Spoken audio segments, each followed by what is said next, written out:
Assalamualaikum warahmatullahi wabarakatuh. Pada video kali ini saya akan menjelaskan tentang algoritma brute force, yaitu tentang convex hull. Nah, pertama kita akan mengenal apa itu convex hulls. Convex hulls itu sendiri adalah sebuah poligon yang disusun dari subnet titik sedemikian sehingga tidak ada titik dari himpunan awal yang berada di luar poligon tersebut. Nah, poligon itu sendiri adalah merupakan sekumpulan titik di mana titik-titik tersebut saling terhubung dan akan berakhir pada titik awalnya. Nah, konsep sederhana dari convex hulls.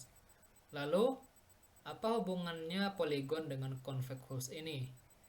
Kita ibaratkan sekumpulan titik ini merupakan, jika diibaratkan sekumpulan titik ini bisa kita anggap sebagai sekumpulan paku, dan garis merah ini bisa kita anggap sebagai sebuah karet.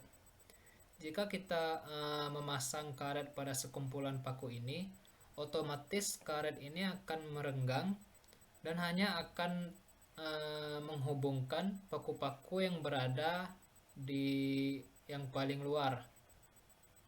Nah, dari konsep sederhana ini merupakan sebuah contoh dari penerapan convex hulls ini sendiri. Selanjutnya, flowchart. Flowchartnya dimulai dari convex hulls di mana poin array n. Lalu buat poin 0 jadi poin yang memiliki value minimum sebagai koordinat y. Lalu dilakukan quicksort polar angle base points array n.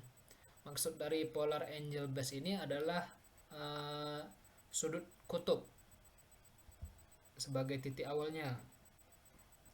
Lalu dilakukan inisiasi stack sebagai 0. Push point variabel 0 ke stack, push point variabel 1 ke stack, push point variabel 2 ke stack, dan juga i sama dengan 3. Lalu setelah melakukan inisiasi akan dilakukan perulangan di mana while i lebih kecil sama dengan n.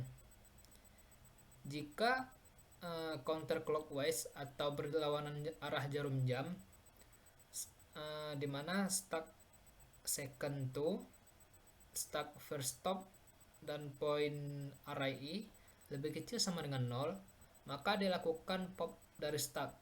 Artinya dilakukan penghapusan dari stack dan kembali lagi pada proses perulangan tadi. Jika salah, maka akan dilakukan push point i ke stack, di mana di sini terjadi penambahan i sama dengan i plus 1 dan kembali lagi pada perulangan pertama. Jika i lebih kecil sama dengan n, jika salah maka akan berakhir return stack sebagai convex hulls. Selanjutnya pseudocode. Pertama, let point be daftar point. Lalu let stack sama dengan empty stack. Setelah itu find koordinat y yang terendah dan poin paling kiri disebut p0. Di sini kita akan menemukan koordinat y yang terendah dan poin yang berada paling kiri, itu disebut sebagai p0, dan dilakukan sort point dengan sudut kutub sebagai p0. Jika beberapa titik memiliki sudut kutub yang sama, maka tetap akan gunakan yang paling jauh.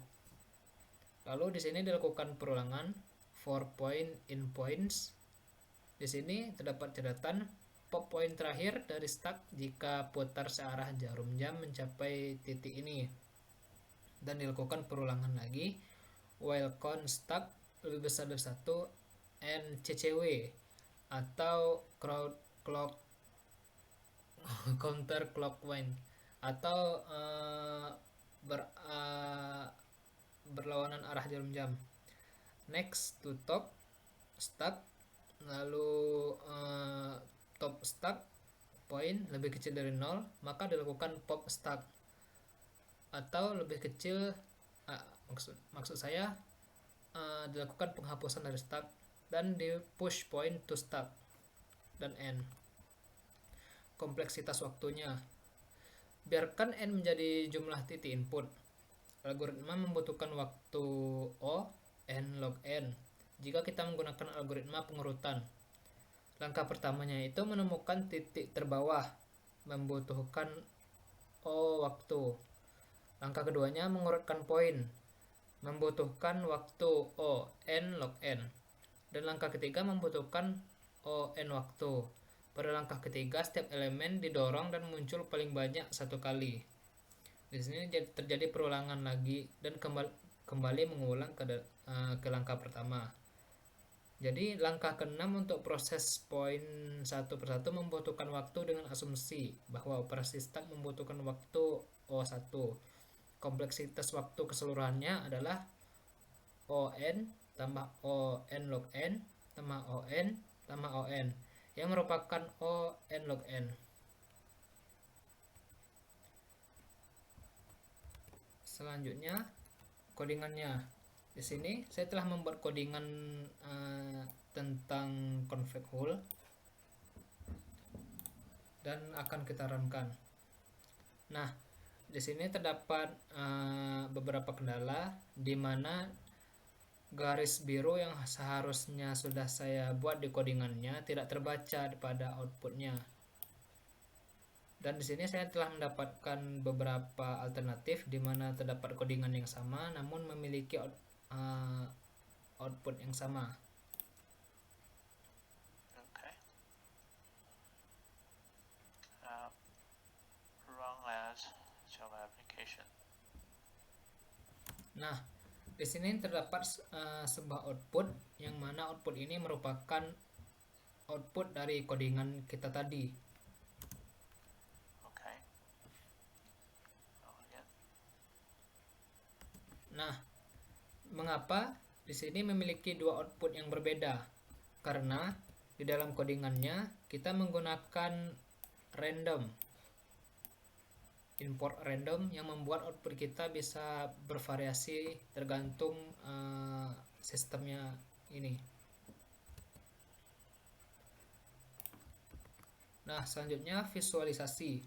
Di sini terdapat dua gambar, di mana gambar kiri merupakan output kita tadi, itu merupakan visualisasi dari dua dimensi, dan gambar yang sebelah kanan merupakan visualisasi yang terdapat dalam animasi komputer.